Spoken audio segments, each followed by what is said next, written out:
Hello, welcome back to the Farmyard Garden. I'm Claire, and you may be wondering why I'm not putting all these squashes on the table. Well, that's because I've spent all morning sanding down that table and staining it, so it's still wet at the moment.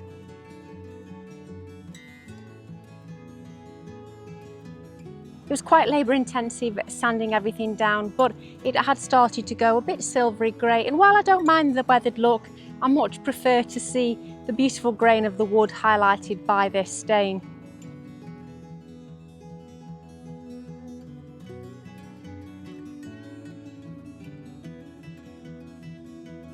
In today's episode, I'm going to be starting on planting out my orchard and revealing all of the trees that I've bought for that orchard. Well, the first job I'm going to be doing is planting out my squashes, and well, I need to find a home for them first. I've gone from thinking that there was quite a lot of empty space in beds to suddenly looking down at these trays of squash and thinking, where on earth am I going to put them? Earlier on in the year, I was saving this bed and the one next to it for my courgettes, but things went a little awry with that plan when I decided to buy this mulberry tree, and I've planted the mulberry tree slap bang in the middle of the bed that was destined for a courgette. I'm not disappointed though. I'm really pleased to have this little mulberry tree here, and I'm hoping that this will cast a little bit of shade in certain areas when it is obviously more mature. So we're not going in that bed. And for a reason unbeknownst to me, I suddenly decided to plant some ochre in this bed as well, so I don't really have room to put a courgette there either. So I'm thinking, it looks like the courgettes are going in this bed. One here and one here. In this bed, I'm going to put a couple of patty pans. This variety is custard white.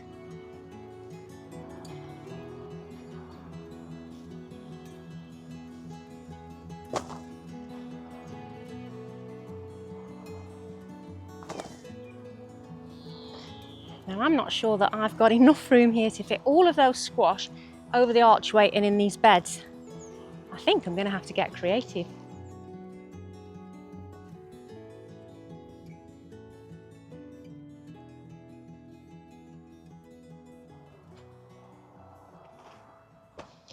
I think what I'm going to start with are things that I know I definitely want to put where they're going. And this archway here is going to have a couple of rather wilty, sad-looking kuchikuri over it. I'm going to get a lot of sun here, and I can support them in there. And they'll be framed so nicely with the gladioli when they come into flower.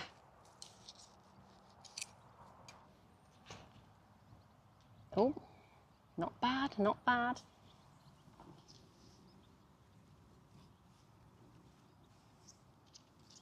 So plant him that way.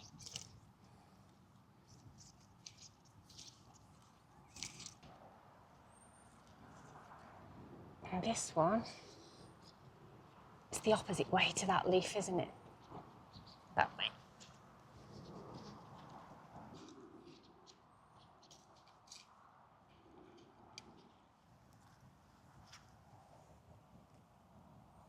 And before I water those in, I'm going to be very cheeky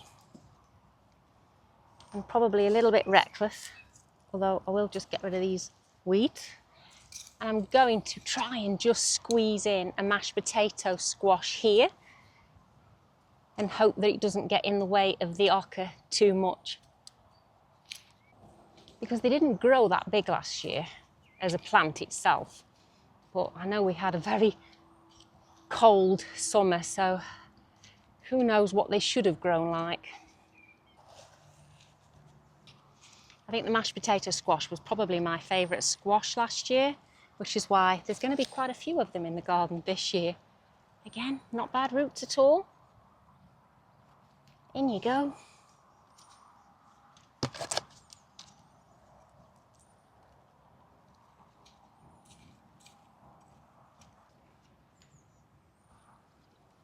Before I move on to the next bed, I am giving them a really good watering in because it is quite warm this afternoon.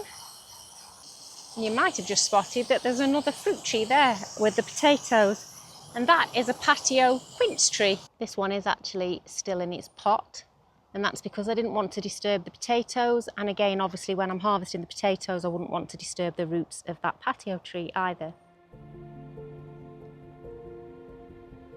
Now moving on to the courgette. I'm really pleased to see that the soil is actually quite wet underneath, because obviously I did do the nematodes recently. So that's good to know that it's not drying out too much. It's been a really good time to get this job done. It's required minimum effort from me to keep up with the required aftercare.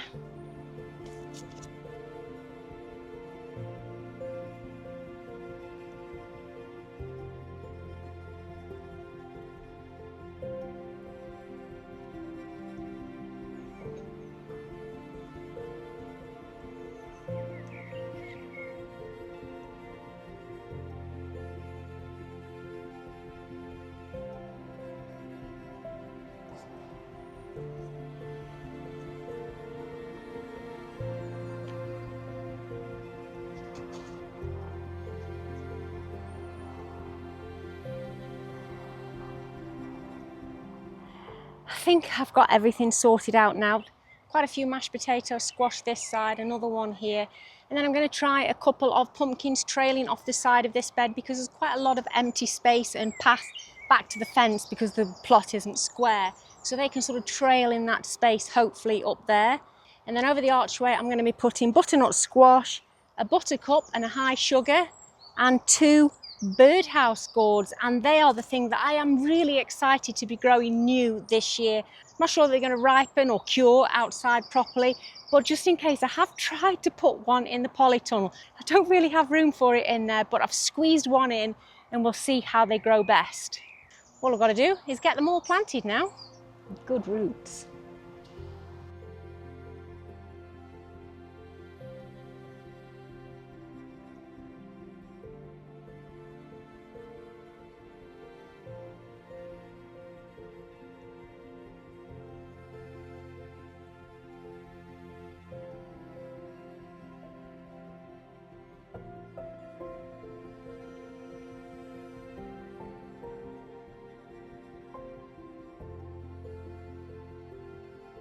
Decided I'm going to squeeze one more in, and this was in a mixed pack called High Sugar. So there's 4 different varieties in that packet. I have no idea which one this is. So it's going to be a bit of a mystery pumpkin. I don't know how well it'll do in between sunflowers, because people say you shouldn't grow things around sunflowers, but I'm giving it a go.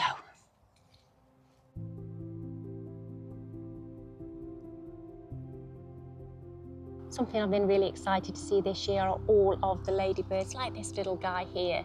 So much larvae about. It's like an entire army has turned up to protect my garden for me this year.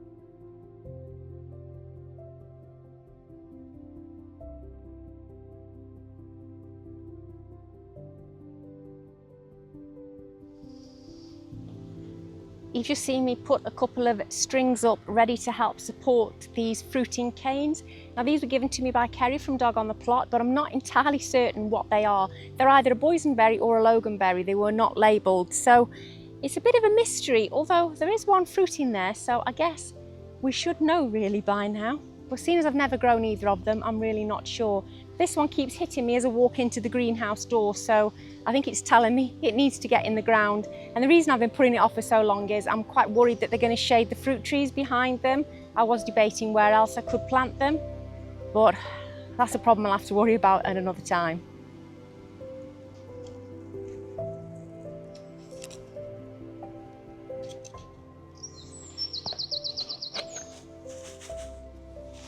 Same routine that I've had all day. Bit of fish blood and bone in the bottom.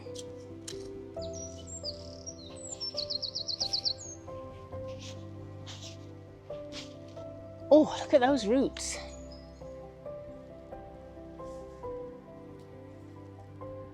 Tease them loose.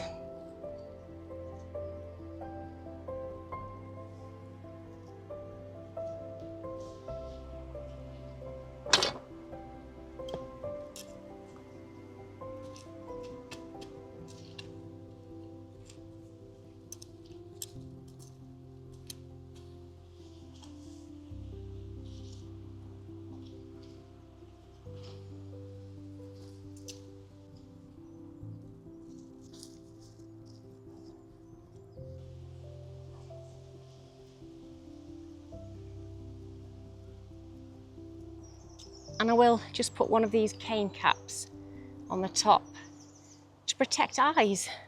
Hopefully, they'll be happy in their new home.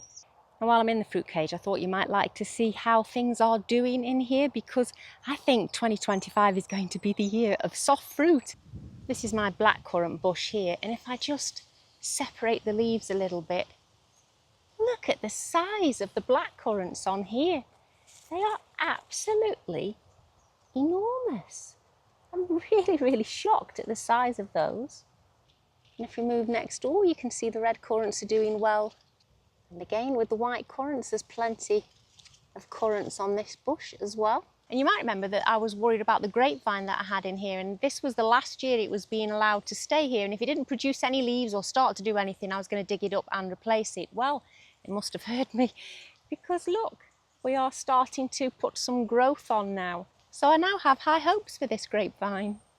The jostaberry next to it has taken well. There's a cosmos there in the corner.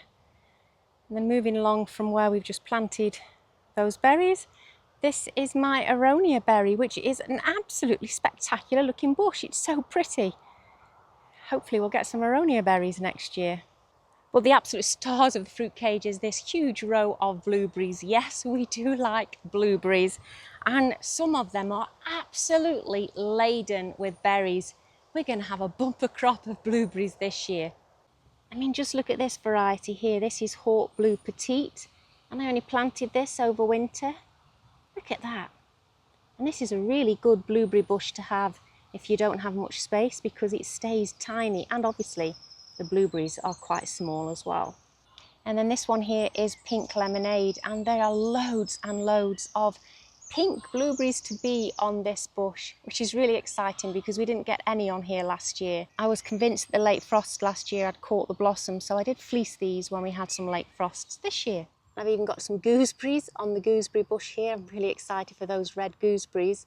I thought this had died over winter, but apparently it was just those sides of it, and this one is going strong. And then if we look right to the bottom of this bush here, oh, in fact they're coming off, so they must be ripe. I wasn't sure. These are my first honeyberries. Wow. And we have some cherries ripening on the Stella cherry patio tree in the middle of the strawberry bed. And I have to say, it is the strawberry bed that is the star at the moment, because they are just ripening at an alarming rate. I'm picking them every couple of days.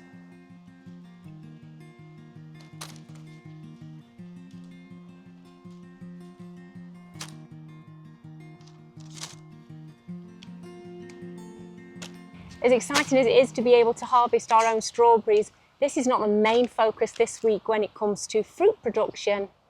But before we move on to that next job, I was very kindly invited by Jane from Jane's Growing Garden to accompany her to the Garden Media Guild's press preview at Gardeners World Live on Wednesday.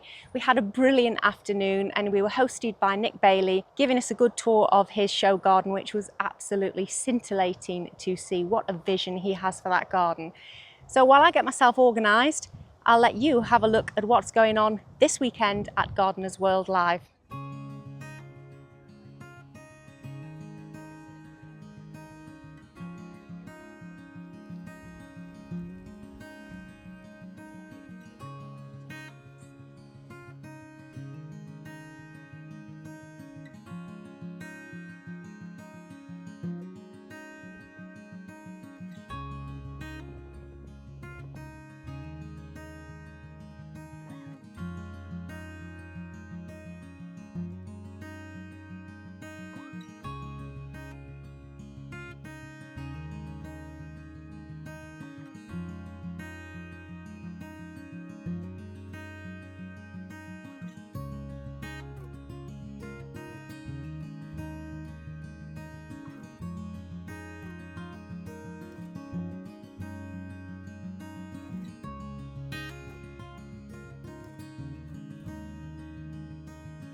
Now you may have guessed what I'm moving on to, and that is making a start on planting the garden orchard. I only have 4 trees here at the moment, and I have made a plan out for where they're all going to go, mapping out their expected heights and the effect that they would have on the sun, which is south facing over that way.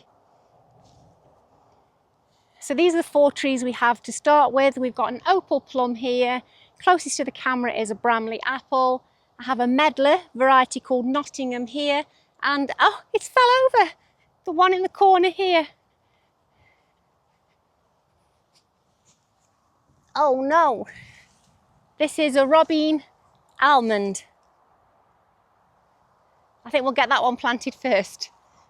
It's too soft on the lawn after all the recent rain that we've had to bring the mini digger in, so poor old Duncan is doing it the old-fashioned way.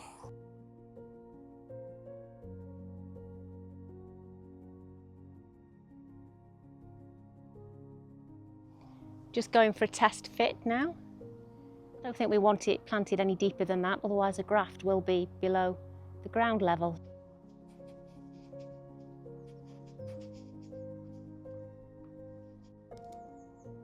It's going to put some more fish blood and bone.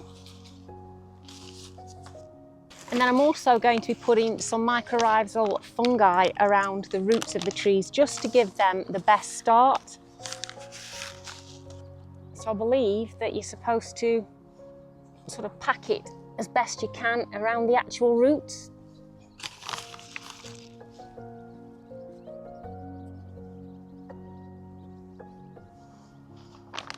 Right. I might just put a bit more in the bottom for good measure. I'm just going to fasten a tree tie so we know where we want it positioned.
The last thing I'm doing is putting a guard around them.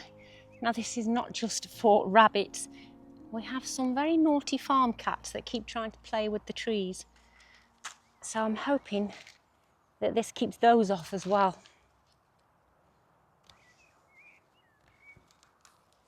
Oops.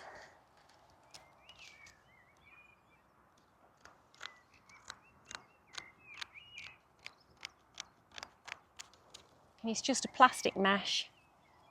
Wrap it around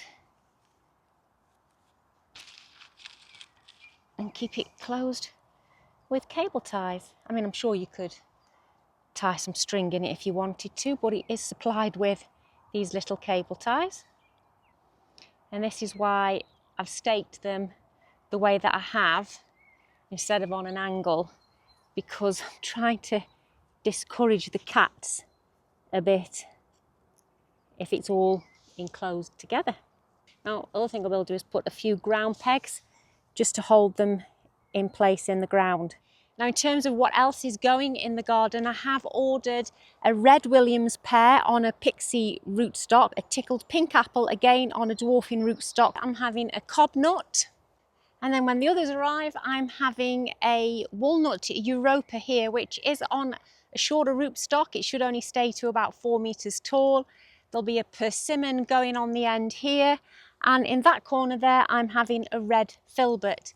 And since filming this video, the walnut tree has been delivered and planted, as has the red filbert. Look at the leaves on that. It's absolutely beautiful, and it has red catkins on it over winter as well. It's going to be a lot of watering over the next few months to make sure these trees get properly established. But I honestly can't wait until this orchard starts bearing fruit. Look after yourselves. I'll catch you in the next video. Bye.